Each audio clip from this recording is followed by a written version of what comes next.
Hey, what's up everybody, BDL 44 coming at you another video. Alright, I had to get out of that room. It is freezing in there, boy, I tell you. Never have I been in a colder room in my life. The room is freezing. It's got to be, it's an average of about 55 degrees in that room at all times. But yeah, talk about the Lakers, talk about NBA stuff, whatever comes to mind. I'm freelancing as I often like to do, and I'm telling you guys, the word on the street right now is I'm watching Laker fans more or less turn on Austin Reaves, man. I never thought I'd see today, but it's starting to be a quickly change of the mindset in regards to whether or not he should be traded, how effective he can help us become in our circumstances. And last night, like I said, was the biggest indictment on my guy, man. I'm a big Austin fan. I've seen him at his best, and now I think I'm watching him at his worst. And I'm excited about his contract being of value, even if he's still regressing a little bit. The value of his contract is still fantastic. He has size, length. He plays through the whistle very well, getting off 3-point plays off a lot of the time. I've seen him be efficient for long periods of time, so I know when he's at his best, he can stretch out a nice set of points. He's a triple-double threat just about every night. He does intangibles. He flops extremely well. He's believable in that way. And draws contact about as heady as any player. So he has some very extreme strengths. He's a lot better than he's showing us right now. But unfortunately, right now is what everything is about. Right now. And there are other teams who want to buy low on him because they know where he's struggling. And the Lakers don't want to let go of him, but everybody knows we have a timeline that needs to be addressed. And we got a bunch of players that ultimately aren't good enough to win that championship and all that other wonderful stuff that comes with our situation that would ultimately give them an opportunity to get Austin off of us. And I get it. If I'm teams, this is the chance. LeBron's gonna put pressure on them. Let's try to see if we can get Austin off of the Lakers and then put him in our rebuilding situation. We'll take him while he's struggling, have him on a fantastic contract, and when he's playing great again, he'll be an all-star level player for us because, well, they're likely trading him to a team that ain't going to be having superstar players, so he'll have more of a look in theory. But, just the same, I know what he looks like when he's at his best. I think that he's struggling right now this season, but I don't think he's not going to struggle like this next year. I don't think 2 years from now we're going to even remember these struggles. It's not like this is who he is. I think Austin's struggling with the money. Sometimes you give certain people money and their lives get harder. More money, more problems. Austin's the kind of guy that wants to walk around in sweats. He loves wearing the same shoes. He's probably struggling with the money. Being rich, probably what comes with that, the whole social thing that changes. Family now needing money, stuff like that. Being responsible for buying everybody this, buying everybody a house. I personally think Austin's just having a rough time in his life after being given that contract. And I think once he settles into being wealthy and rich and settles into what this looks like, it stops being new to him, he'll get back to being who he actually is, which is a gamer. A lot of guys go through this, man. A lot of guys, I've been watching the NBA my whole life. I've watched several guys have these type of problems where something like, if you give me $50 million in a shoe contract with a Chinese company that ultimately gives me part ownership, which could probably net me $1 billion in my lifetime, I'm gonna be good with that. 'Cause I'm already 40. So I'm like, yo, that's great. But for a guy like Austin Reaves, a young guy, who knows what he's going through off the court, that's difficult for him. Because he doesn't particularly seem to be the type of person who really valued money like that. Even though he has money, he ain't changing his wardrobe. You know what I mean? He's one of those guys it almost reminds me of Eminem. When Eminem first got rich, he wasn't changing his wardrobe. He was still walking around like he was poor. Like dressing like he did.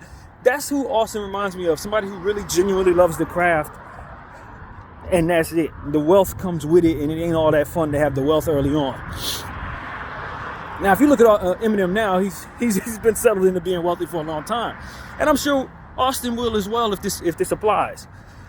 But Austin comes off as kind of guy that probably feels a lot more comfortable being in a regular range of wealth and not having $50 and $60 million to his name. He don't look like he's really happy with it. And I think that that's really something to be said for just certain types of personalities, man. And certain type of circumstances that come about when people get new money. It's not always as beautiful as it may look like to you and I. You know what I mean? So if I'm just throwing something at the wall to try to wonder why he's having struggles this year versus last year, the difference is that contract. And so hopefully I'm wrong. Hopefully he's not having any troubles at all. Hopefully everybody around him is being supportive and not leeching off of him and all that type of stuff, because that could be a real thing, man. that could be a real thing in people's lives, man. And so when I look at a guy who wants to dress in the same way every day, I see his game, particularly his production with efficiency, shots that he hits in his sleep, shots he didn't miss nothing at all last year.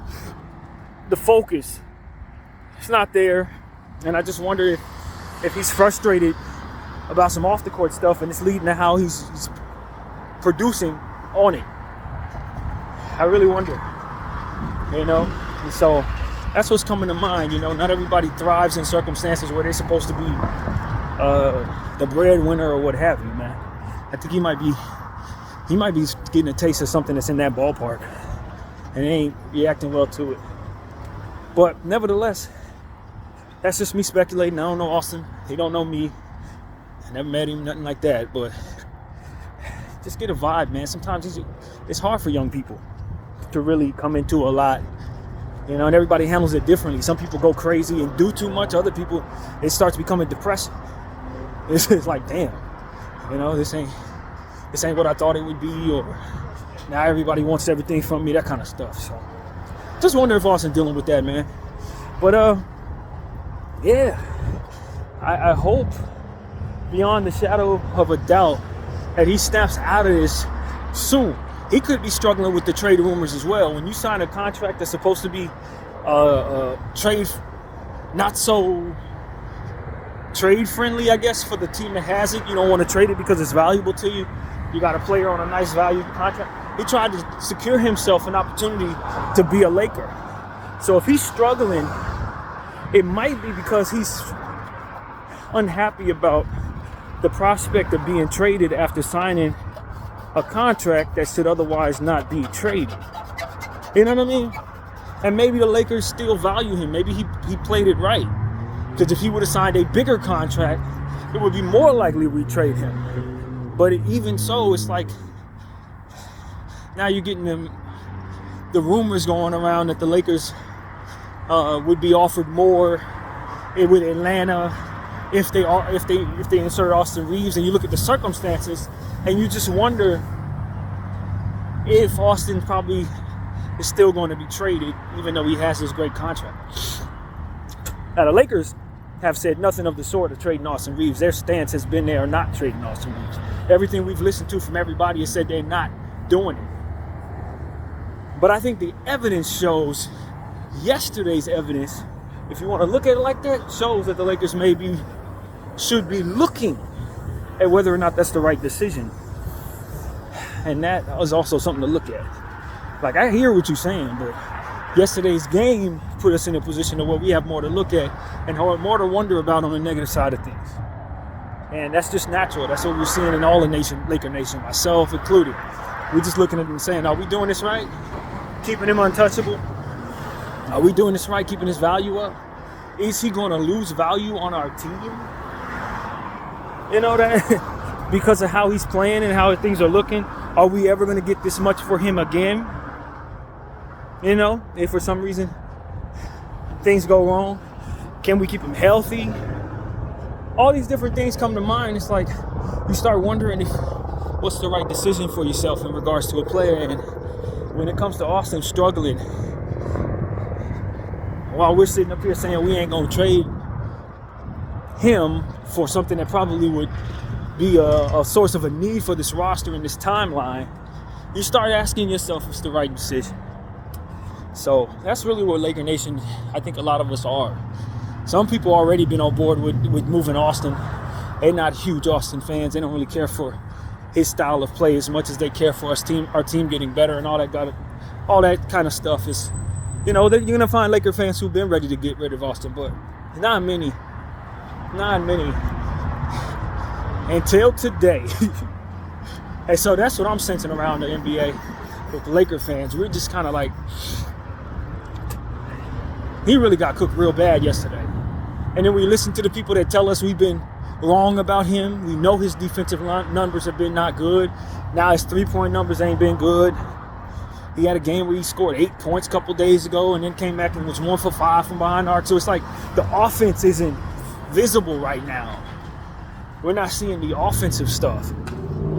And so we can't justify not being able to live with him being bad offensively and defensively, of course, while still having needs and people dangling what it is that we need in front of us saying, give us him. It's like, you know, that's kind of where we're at. And so I really hope Austin gets it together, man. I'm a fan of the player. But if he's not going to be able to do his part, then it becomes a situation where everything goes wrong. It just goes wrong in trying to keep him, and you're finding yourself needing him in order to make certain things happen, man. So I want my team to get better. I don't want to trade away our future. I think Austin's a big part of our future, but I want to make sure I keep Austin for the right reasons. You know, not just because I like him as a player, not because we think he's marketable. That stuff does not translate to us winning the championship. Now, I've been on record saying I think it's going to be him that helps us win a championship. He's going to be his clutch ability in the playoffs, his heart and his intelligence, his ability to draw fouls in clutch situations on offensive players. That stuff is going to help us win when it matters most. And I want that on my team. I want that on my team. But I always tell you guys that I'm mindful of this timeline. I always tell you guys that this timeline is important. That we can't just be involved with development players and relying upon lesser guys who are relying upon one another to make it happen. While LeBron James is this far into his career and all of those things that we often say. You cannot underestimate the possibility of you not having time to capture this championship window while waiting on developing players. That is a real thing. I said the same thing about Golden State. Like Kuminga, Moody, and those guys, Podziemski, all of those guys are on their own timeline. But if you're trying to preserve CP3's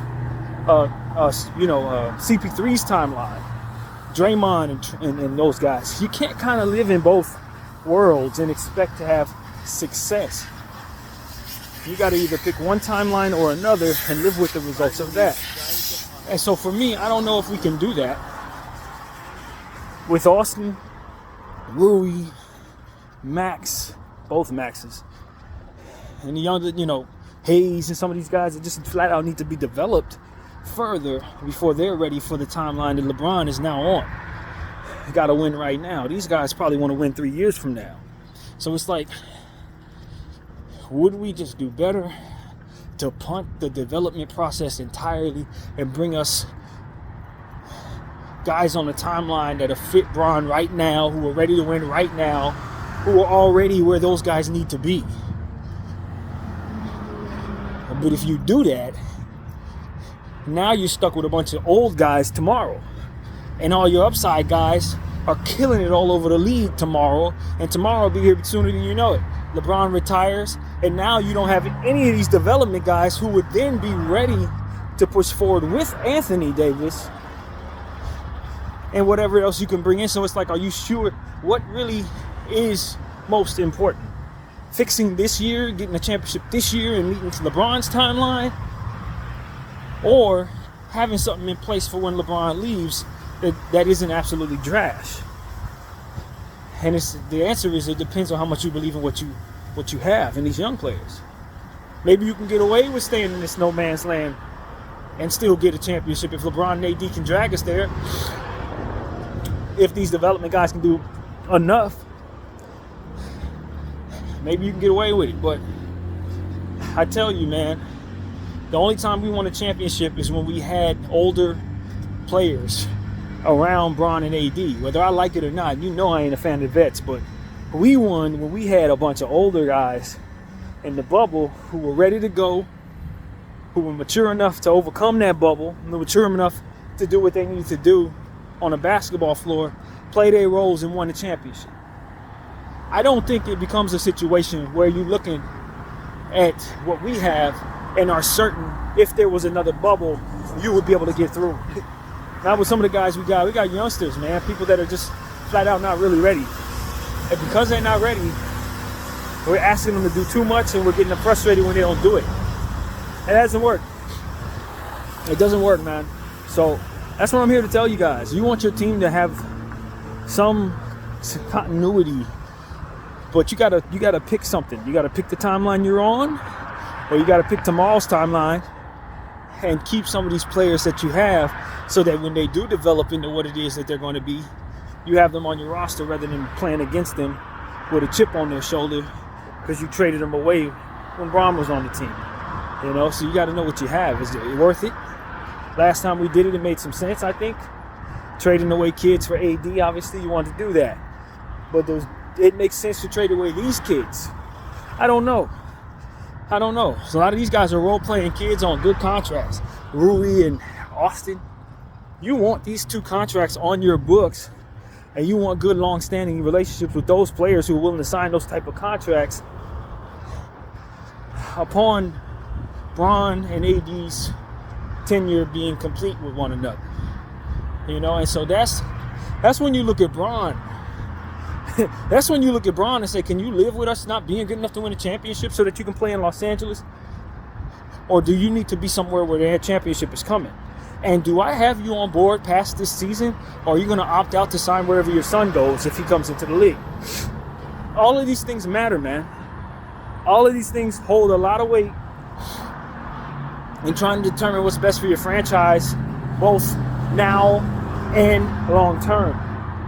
Because if I give away my Austin and Ruiz and all these young guys and Max Christie's, and Bron opts out, next year we're going to be so damn bad, we're going to wish we had those developing players at least getting better, making a name for themselves, rather than finding yourself in a situation where you got those dudes on other teams, again, coming at you with chips on their shoulder while you don't have nothing to show for it. Anthony Davis probably wants to opt out, and the only thing you're left with is what you can get for him. That type of stuff, or trade, he's going to want to trade, or however that goes. So it's not as simple as we suck right now, let's get better right now, let's mortgage everything for this year. Because if you fall short, you're going to regret that. Falling short is anything less than a championship. You don't get a championship and you failed. We can do everything we can to bring ourselves a championship, still have a bad injury and fail. So what's the risk worth to you? What's really worth the risk, rather, is what you ask Laker Nation. If you're only a LeBron fan, this probably is not applied for you. This is not applied to you, rather. But for those of us who want to be fans of this team for the rest of our lives, you don't want to give away all of your pieces that are developing who may not be ready right now, because tomorrow you may not even have Bron. You know what I'm saying? And if he's a mainstay to stick around no matter what, if he ain't gonna leave even if we fall to the toilet because he doesn't want to leave the Lakers and don't want to leave Los Angeles, don't want to be seen as a quitter and all these different things, and this is an if, then why am I giving away anything as if he is? You feel me? As if I don't do what he wants me to do, I'm going to otherwise lose him. If he ain't going nowhere, even if we fall to Detroit levels, then why the hell am I giving away anything to make him happy? Other than the fact that I just want to respect myself to make myself happy, because him being happy also makes me happy. But if him being happy forgoes all of my talent for tomorrow, and he's gonna retire anyway, then that's not a good deal for me. I'm a bad GM for capitulating to pressure that's not there. Mortgaging future that is for certain to not have Bron a part of it. So that's a real thing. We got to be honest about that. And if LeBron gonna stay any damn way, then why do I have to move heaven and earth to make him a winner right now? If he ain't leaving regardless until it's retire time, then I can keep my Austin Reeves, Rui Hachimura, and my young players and say no man's land is fine for me, because I'm going to make my team better next year. And when he leaves, I'll be in the best position to keep as many players that are good enough on affordable contracts that'll keep me afloat as a team past his tenure. So, like, as much as I don't like being in no man's land as a player, as a fan of the team, sometimes it's best to stay afloat rather than to mortgage everything. Especially if the reason you're mortgaging everything is not necessarily going to be in the balance when you do so. It's not like he's leaving. He's not going anywhere in this theory. So these are things you need to know or be aware of if you're going to make those type of decisions. Now, if Bron puts pressure on the GM and the owners to say, yo, I'm leaving if y'all don't get better right now, then obviously that's you saying, okay, well, let's move because everything's in the balance. If we don't, it falls apart. We got to capitulate to this timeline.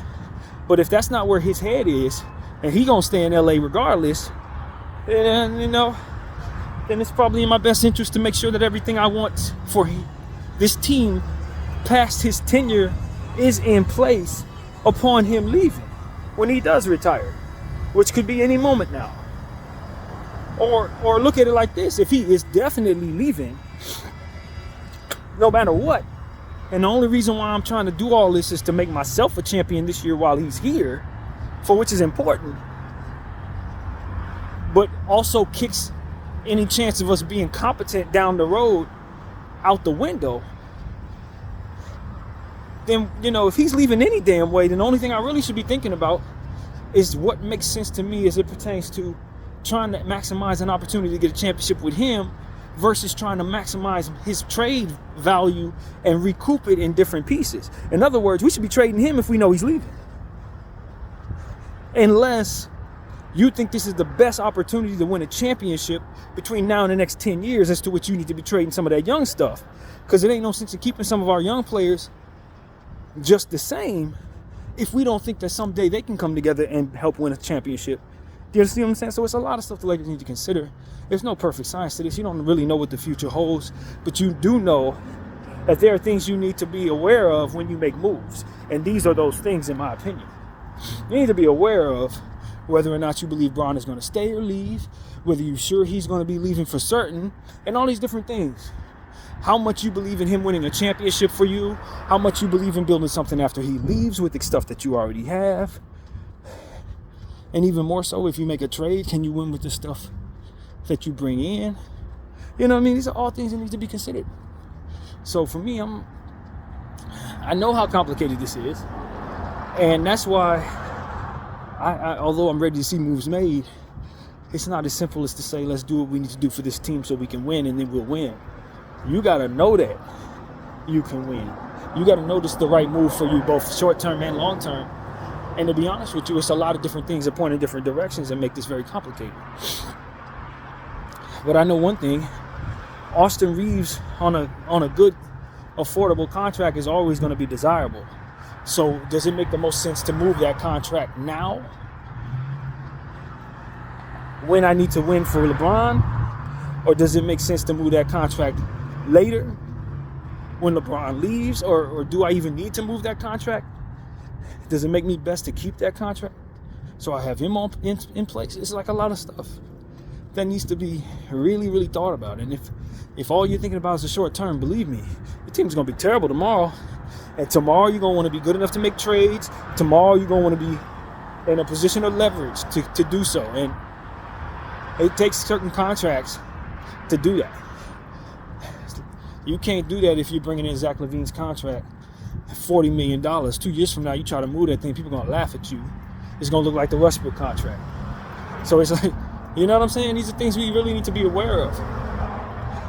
D'Lo, we're counting on D'Lo opting out at the end of the year, but what if he didn't? What if we traded him away? It's a piece that we could otherwise use. What if he would have re-signed on a fantastic contract with us for not trading him? Like, these are things that nobody's even considering because we're so quick to trade D'Lo, but it's like, You're assuming that he's going to opt out. You don't actually know that he will. Not to say that I'm expecting that he won't or will, but like nothing's a perfect science here.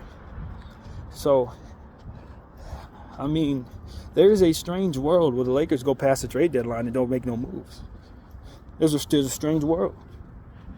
But it's one that I can see scenarios lining up to where that might be the best move in the long run. In the long run, it'll make all of us unhappy in regards to this year and this team. But if I'm certain Bron's going to stay,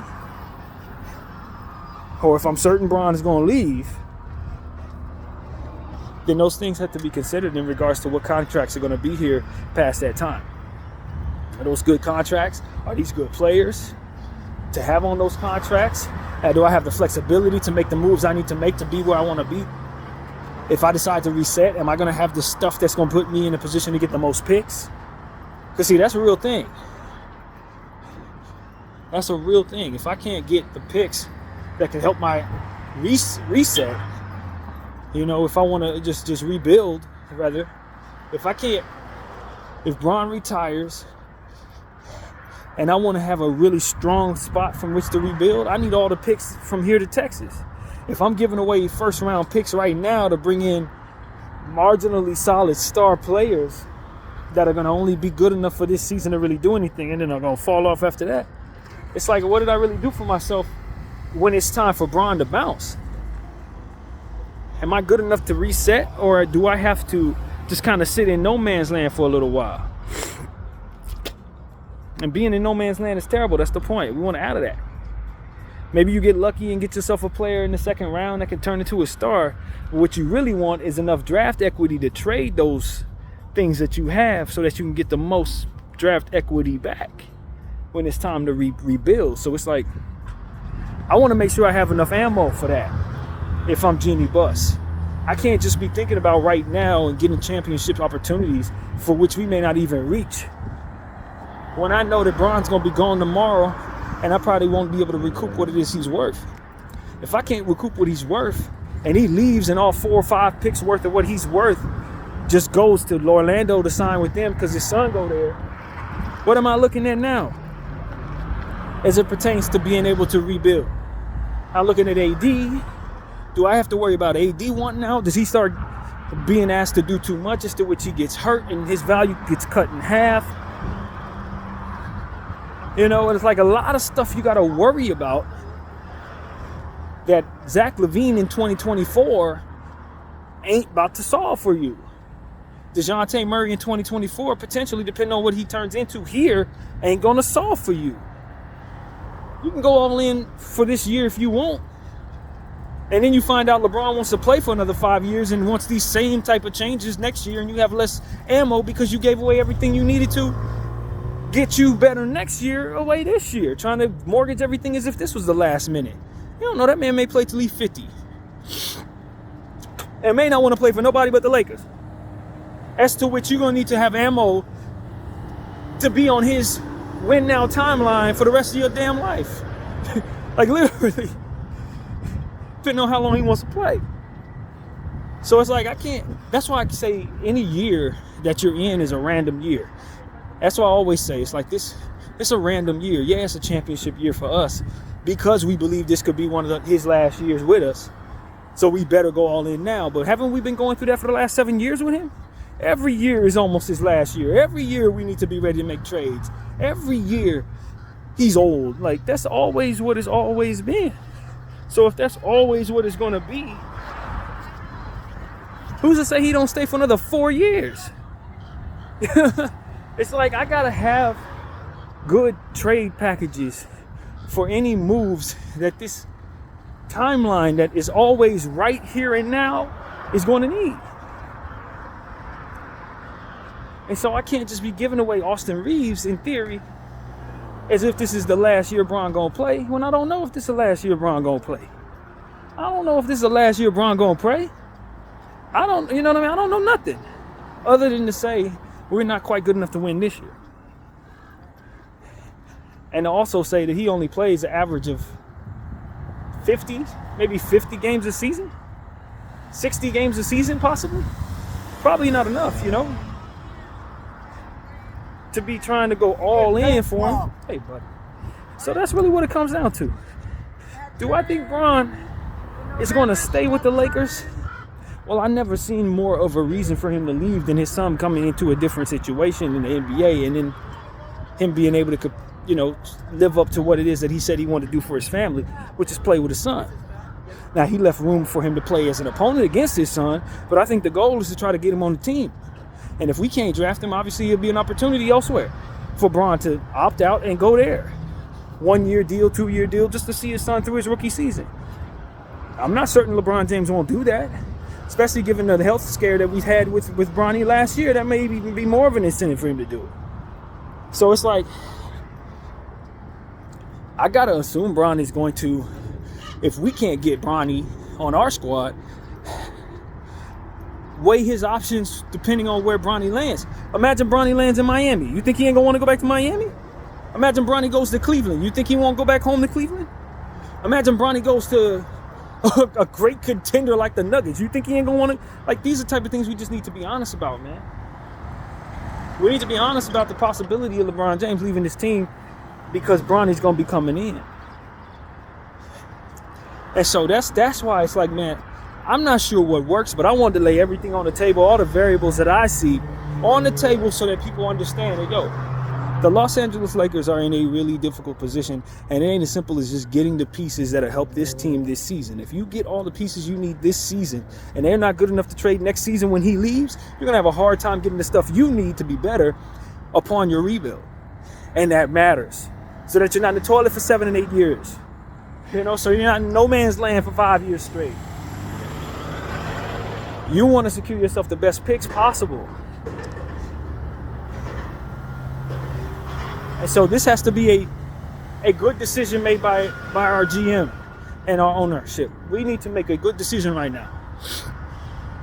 We got to make a good decision. And we got to have all this stuff in mind. We can't just go all in for a random year, man. And just the same, we can't just assume that doing nothing is going to be enough, because we clearly see that this team has issues that can't be fixed within itself. It has to be some things coming in to make it better. And so that's what I'm here to tell y'all. You gotta get better.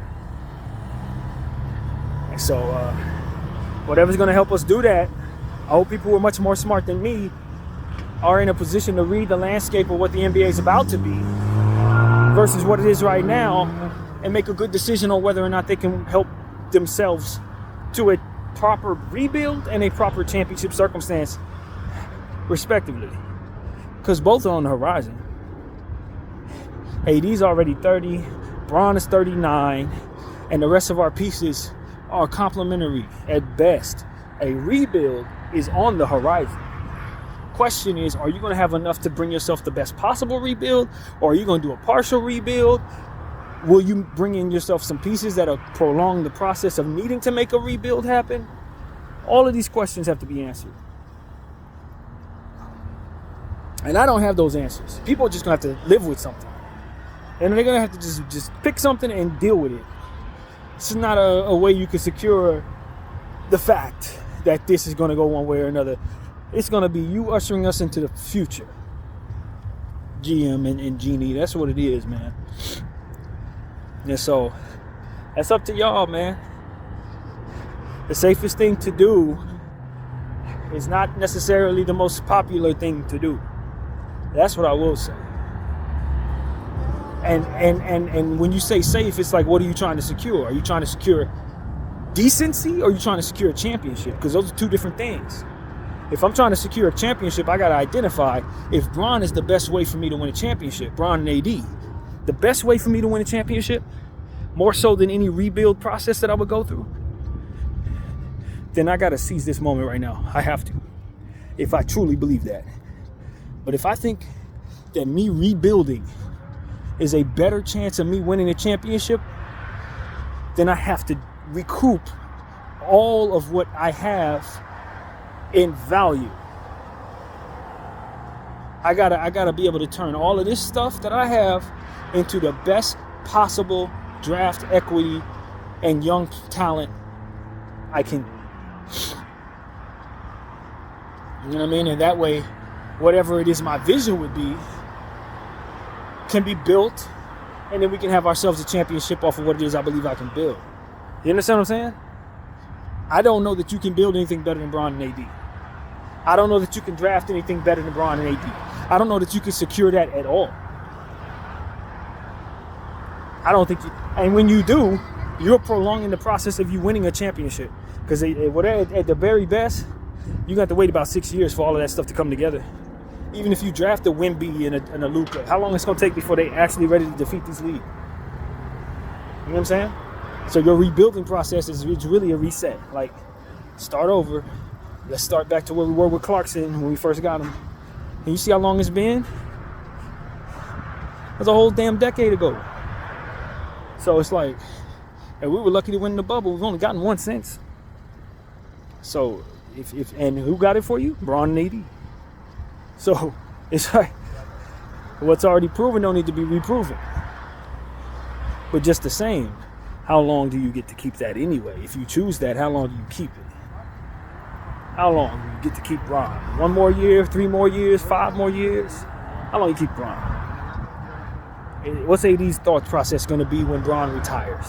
Is he going to want to still be a Laker? Is he going to want to go to New York or something like that? What is his team going to look like? Do you have any control over that right now? You may with certain contracts on deck. Maybe you give that away if you bring in the wrong contracts, the wrong players, etc. So that's your Lakers situation, everybody. I want everybody to understand the fullness of what it is I see there. It ain't as simple as it's just we suck right now, let's get something right now. We suck a lot of times and we need to make trades a lot of times. What are you going to do? Forego what happens in the future? Forego your best opportunity to win tomorrow so that you can fix this team right here in this random year? Are you sure?